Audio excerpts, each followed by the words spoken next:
Hey everyone, my name is Yoshi Silva. I will be discussing chapters 4, 5, and 6 on the book Where the Crawdads Sings. And before I begin, you guys, this book is amazing. Even with like the first few chapters, my mind is like, whoa, where is this gonna go?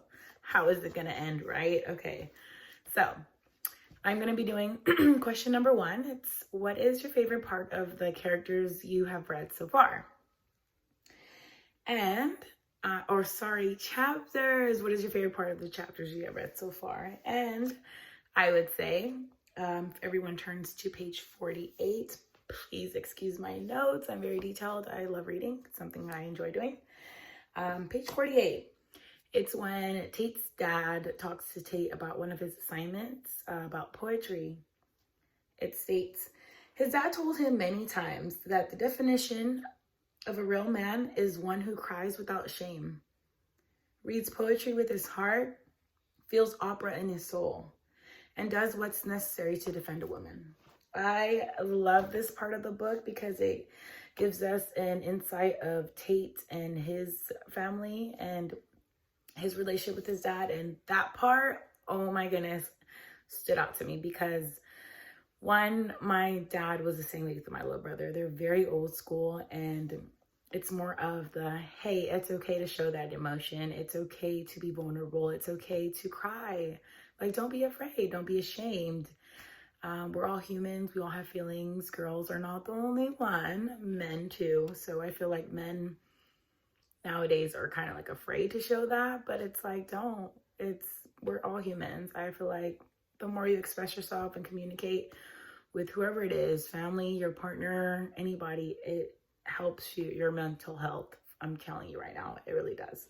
So that really stood out to me the most. I loved their relationship. It showed me that they actually have a good relationship, a close relationship, because, you know, father and son, you see nowadays a lot of people don't have their fathers in their life, which is very unfortunate. So if you do, take all the knowledge you can from them.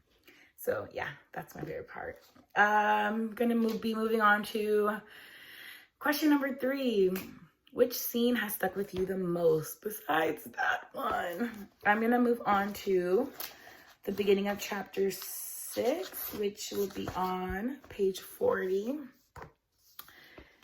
What stood out to me the most is when Pa explained to Kaya that he'll be back. He's taking a trip for 4 days and he will return. That stood out to me because Kaya was kind of like, oh my gosh, like he told me where he was going, and Ma never did that. Ma just like up and left and no explanation. And she like sat here like, when she's coming, like the anticipation, like, oh, is she here? Is she here? Pa actually gave her that explanation and was like, hey, I'll be back, you know? So I know like Pa's like violent and mean, and they don't really have a close relationship that, you know, you should have, I guess. But I know Kaya appreciated it. I know she felt comfort, kind of like, okay, he's not going to abandon me. I won't be alone. You know, it's okay. Like he said 4 days. Okay, I believe him. He's going to come right back. So it warmed my heart. I absolutely love that part. Moving on to number 7. Did reading the book impact your mood? If yes, how so? Whoa, I can answer this in so many ways. But one way that it didn't impact my mood is knowing that Kaya is only 7 and how independent she is. She's very independent. She's very smart. She doesn't like rely on anyone. She learned a lot from her brothers and sisters, which is amazing because that's how I grew up. And she does everything on her own. Like, I mean, unfortunately she has no choice, but that doesn't bother her. She has no excuses. She just does it. She like goes all out and takes care of herself. So I love that part. That actually made me sad because, again, she's alone, you know, and it's like, you want your brothers and sisters there. And it's like, I'm the youngest one. You left me. But it also made me happy to know that she's doing it. she's doing it. Like, I love it. So independent. And it reminded me of myself because that's how I grew up. I grew up learning how to change a tire at 9, you know, folding laundry and washing dishes and all that good stuff. So I had to learn on my own, and I didn't make any excuses, and she's doing the same. So it definitely impacted my mood. Last question I will answer is, are there lingering questions you are still talking or thinking about? What are your questions? Explain. Okay, I have so many questions, but I will just say a few. I want to know why Ma left. I want to know what went through her mind when she left her children behind. I want to know why she didn't give an explanation. I want to know who leaves her kids. Like, I'm sorry, I have a 9-year-old, and I would never leave my daughter. I would take her with me. Like, sorry, those are my kids.